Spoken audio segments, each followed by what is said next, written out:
Anglunia, a nation near the heart of Eldom, is a country who has always had a rocky existence. Since its founding in the year 63 TE, the nation has been dealing with wars inside and out, but it would be the civil conflicts which have had the most significance. From the Larb Rebellion to the Zeladar crisis, these events are what and is still shaping this kingdom to what it is today and what it will be tomorrow.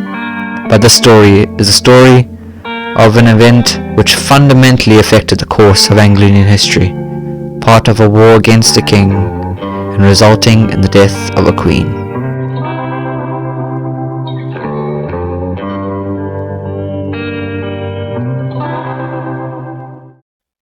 The story begins in the early years of the reign of King Yizawan Eliyawin-Nuwan, the king of Anglunia since 192 TE.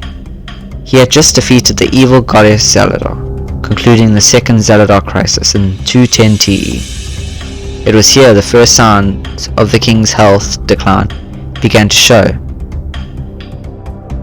This was not well received by many of the nobles. However, conflict would only start when a noble by the name of Livya Lokatlan, who was the head of Anglunia's official religion, Artanaya, was arrested by the king, which by many was viewed as unjust as there was not enough evidence.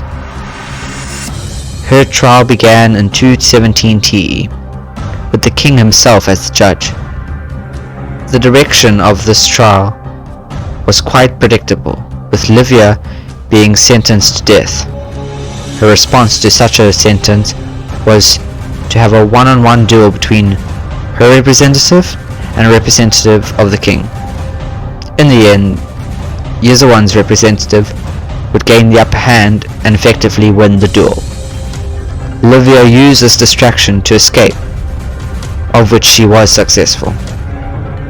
Livya escaped her home of Nostea and declared an all-out rebellion against King Yizawan.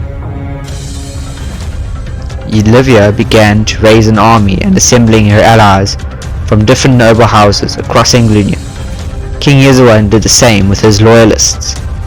Conflict would start with the Livya's side being the first to make a move by capturing the loyalist city of Arafel. Yizawan immediately began planning to recapture the city. The operation began in 219 TE, with over 35,000 loyalist troops invading the north side of the city.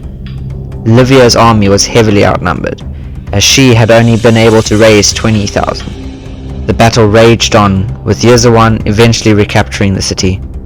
The rebellion eventually came to an end, with Yizawan and Livya coming together and finding a diplomatic solution to end hostilities. Eventually, they came to an agreement and fighting ended.